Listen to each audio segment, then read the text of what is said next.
उत्तर प्रदेश में हार के बाद समाजवादी पार्टी फिर नए सिरे से लड़ाई की तैयारी कर रही है और उनके सहयोगी जनवादी पार्टी सोशलिस्ट के राष्ट्रीय अध्यक्ष डॉक्टर संजय सिंह चौहान हमारे साथ हैं।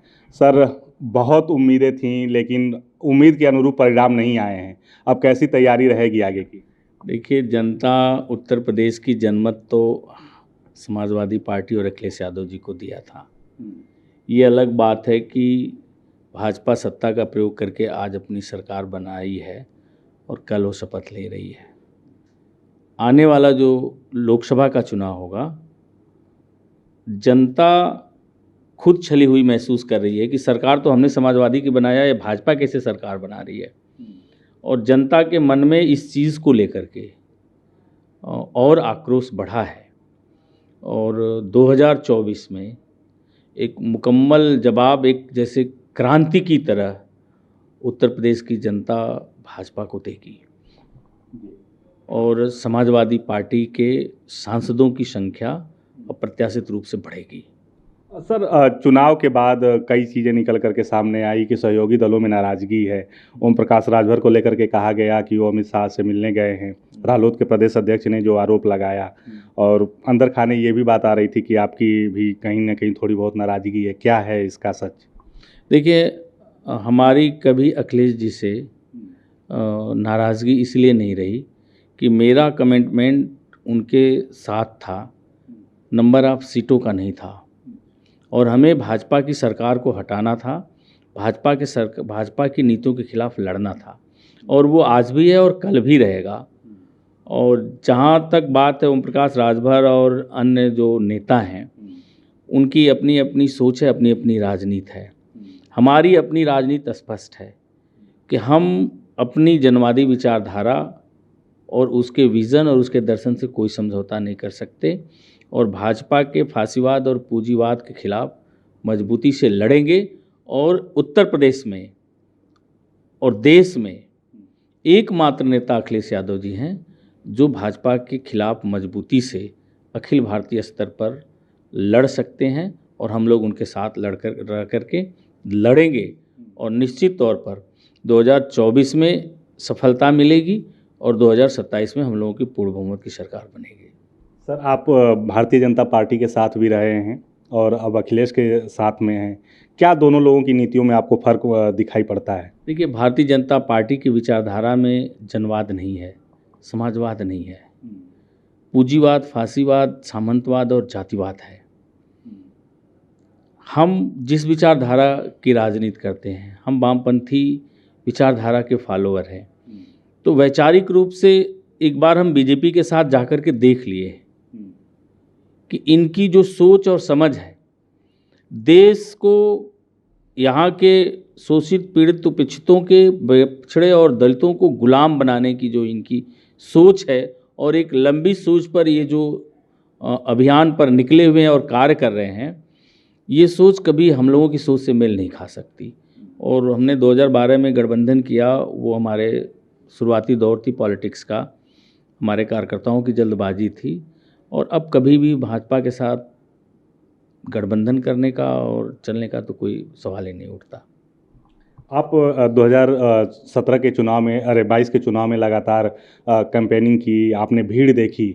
कहाँ लग रहा है कि कहाँ चूक रह गई जो हाथ में आई सफलता, जो आप लोग कह रहे थे कि हम जीत रहे हैं, हाथ में आई सफलता निकल गई?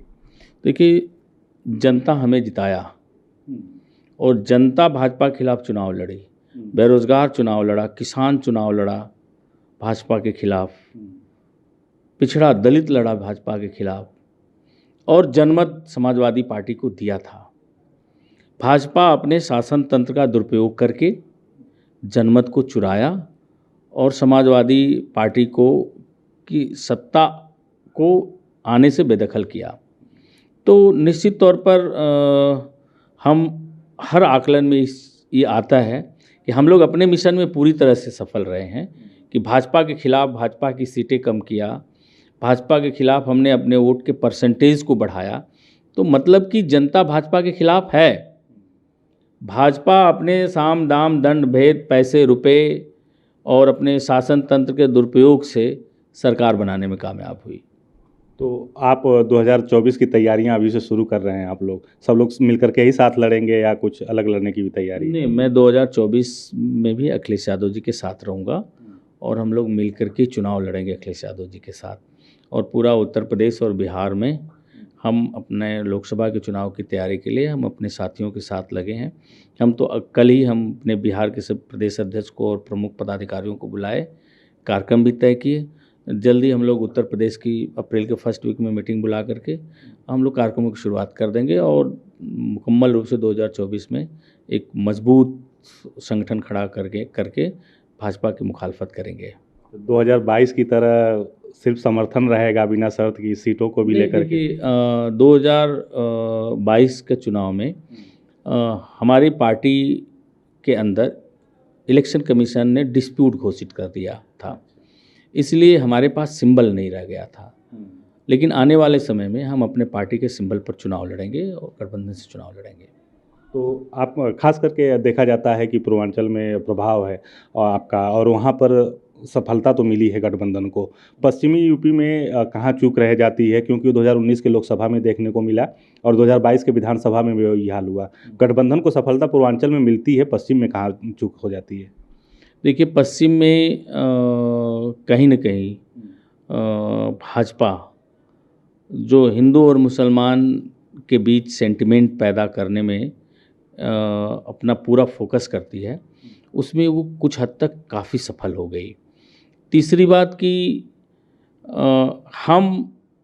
हमारा फोकस आगे के चरणों पे था। हमारा फोकस 7वें पे था, 6वें पे था, 5वें पे था। हमारा फोकस हमारी ईवीएम और उनके जो अदला बदली में हो सकती है इस तरफ नहीं रहा।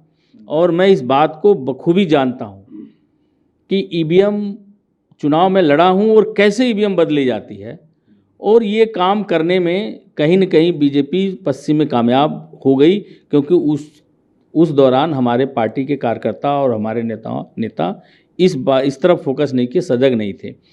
7वां चरण हम लोगों का बहुत बेहतर रहा, 6वां चरण भी बेहतर रहा, इसलिए रहा कि तब तक हम लोग पूरी तरह से सजग हो गए थे इस बात को लेकर के।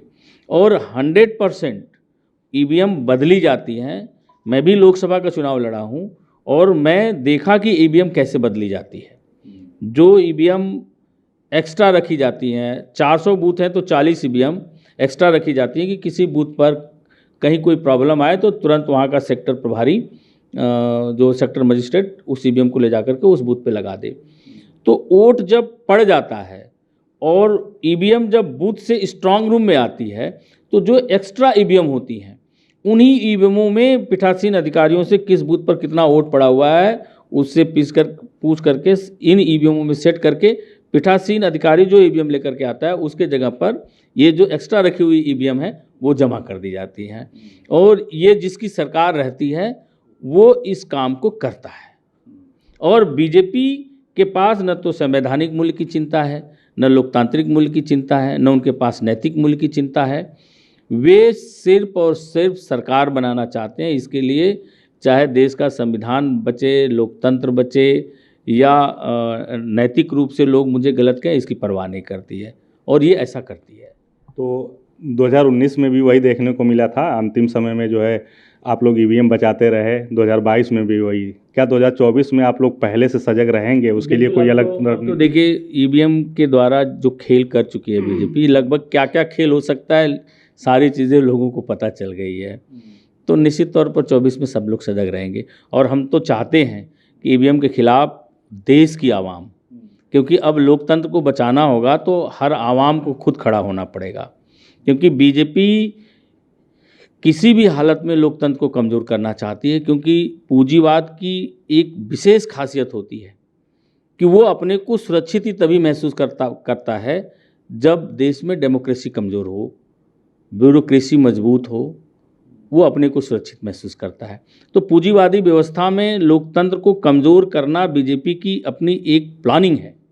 और लोकतंत्र जितना कमज़ोर होगा, आम आदमी के अधिकार उतने ही कमज़ोर होंगे। तो अब तो आम आदमी को स्वयं खड़ा होना पड़ेगा बीजेपी के खिलाफ और ईवीएम को हटा करके लोकतंत्र को बचाने के लिए एक बड़ा जन आंदोलन छेड़ना पड़ेगा। जन आंदोलन छेड़ेंगे, सदन में नेता अखिलेश जी ही बनेंगे या किसी और के भी नाम पर चर्चा चल रही है? नहीं, अब तो स्पष्ट है कि उन्होंने लोकसभा से इस्तीफा इसलिए दिया कि विधानसभा में सदन के नेता रहेंगे और भाजपा की आंखों में आंखें डाल करके उनकी नीतियों का संसद में भी विरोध करेंगे, सदन के अंदर भी विरोध करेंगे और सड़क पर भी सरकार का विरोध होगा और आवाम के हितों की रक्षा होगी। सड़क पर भी जन आंदोलन की तैयारियां चल रही हैं। बिल्कुल बिल्कुल, सड़क पर जबरदस्त जनसंघर्ष होगा। बीजेपी की जन विरोधी नीतियों के खिलाफ मुकम्मल रूप से लड़ाई होगी। तो ये जनवादी पार्टी सोशलिस्ट के राष्ट्रीय अध्यक्ष हैं डॉक्टर संजय सिंह चौहान, समाजवादी पार्टी के साथ गठबंधन में हैं और उनका साफ कहना है कि बीजेपी चाहे कुछ भी कह ले, अब वो उनके साथ नहीं रहेंगे, समाजवादी पार्टी के साथ ही रहेंगे। और उन्होंने बताया कि किस तरीके से ईवीएम की अदला बदली की जा सकती है और उसको रोकने के लिए वो पहले से इस बार सजग रहेंगे। सहयोगी अनुराग के साथ Sushil Kumar, Daily Insider, Lucknow. UP और देश दुनिया की तमाम ताजा तरीन खबरों के लिए गूगल प्ले स्टोर से आज ही डाउनलोड करें हमारा तेजी से उभरता न्यूज ऐप डेली इंसाइडर।